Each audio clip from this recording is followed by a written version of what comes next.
যুদ্ধবিরতি নিয়ে একের পর এক বৈঠকের পরও নিজ ধারায় অবিচল রাশিয়া ইউক্রেন যুদ্ধ।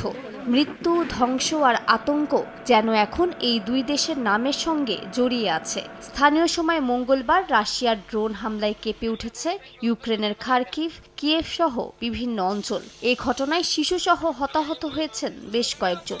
ইউক্রেনীয় কর্তৃপক্ষ জানিয়েছে শুধু খার্কিভেই 20টি ড্রোন ও 31টি গাইডেড বোমা নিক্ষেপ করা হয়েছে। রাজধানী কিয়েভেও এক আটকানো ড্রোনের ধ্বংসাবশেষে অগ্নিকাণ্ড ঘটেছে। একই সময়ে রাশিয়ার প্রতিরক্ষা মন্ত্রণালয়ের দাবি তারা 91টি ইউক্রেনীয় ড্রোন ধ্বংস করেছে। এদিকে যুক্তরাষ্ট্রের মধ্যস্থতায় এই দ্বন্দ্বের সমাধান নিয়ে সংশয় বাড়ছে। মার্কিন পররাষ্ট্রমন্ত্রী মার্কো রুবিও হুঁশিয়ারি দিয়েছেন, রাশিয়া ও ইউক্রেন যদি শিগগিরই কার্যকর কোনো শান্তি প্রস্তাব না দেয় তবে ওয়াশিংটন মধ্যস্থতা থেকে সরে দাঁড়াবে।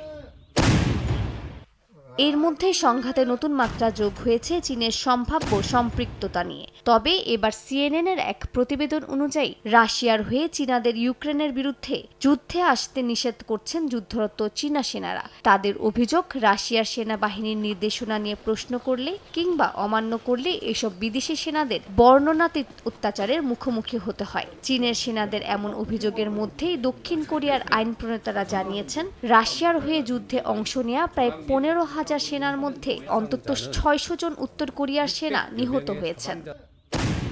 এই মুহূর্তে যুদ্ধবিরতির আলোচনায় বড় অন্তরায় রাশিয়ার শর্ত, বিশেষ করে বিমান চলাচল নিষেধাজ্ঞা তুলে নেওয়ার দাবি।